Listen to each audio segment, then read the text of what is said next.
ایک بار ایک تحقیقی تجربے کے دوران ایک سمندری ماہر حیاتیات نے شارک کو ایک بڑے ٹینک میں رکھا اور پھر کئی چھوٹی چھوٹی مچھلیوں کو ٹینک میں چھوڑ دیا۔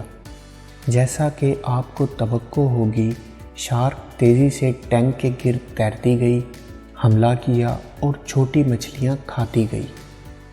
اس کے بعد سمندری ماہر حیاتیات نے ٹینک میں آر پار نظر آنے والا گلاس کا ایک مضبوط ٹکڑا داخل کیا، جس سے ٹینک دو الگ الگ حصوں میں تقسیم ہو گیا۔ اس کے بعد اس نے شارک کو گلاس کے ایک طرف اور دوسری طرف چھوٹی مچھلیوں کا ایک نیا سیٹ رکھا۔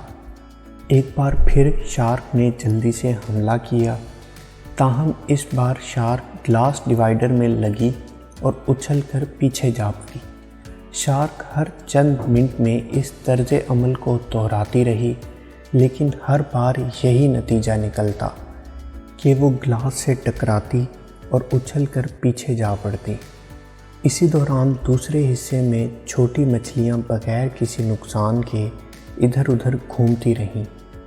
آخر کار تجربے میں تقریباً 1 گھنٹہ بعد شارک نے ہار مان لی۔ اگلے چند ہفتوں میں یہ تجربہ کئی درجن بار دہرایا گیا۔ ہر بار شارک کم جارحانہ ہوتی گئی اور اس نے چھوٹی مچھلیوں پر حملہ کرنے کی کوششیں کم کر دیں۔ آخر کار شارک گلاس ڈیوائیڈر سے ٹکرا کر تھک گئی اور اس نے مکمل طور پر حملہ کرنا چھوڑ دیا۔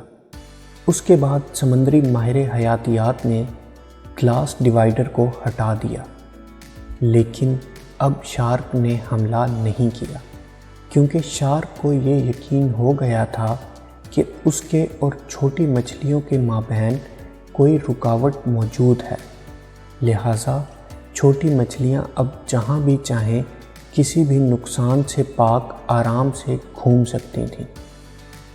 اسی طرح ہم میں سے بہت سے لوگ ناکامیوں کا سامنا کرنے کے بعد جذباتی طور پر ہار جاتے ہیں اور کوشش کرنا چھوڑ دیتے ہیں۔ کہانی میں موجود شارک کی طرح ہم سمجھتے ہیں کہ ہم ہمیشہ ناکام رہیں گے، چونکہ ہم ماضی میں ناکام رہے تھے۔ دوسرے لفظوں میں ہم اپنے ذہن میں رکاوٹ دیکھنا جاری رکھتے ہیں، حالانکہ کوئی حقیقی رکاوٹ ہم جہاں ہیں اور جہاں جانا چاہتے ہیں بے شک ان کے درمیان نہ بھی ہو۔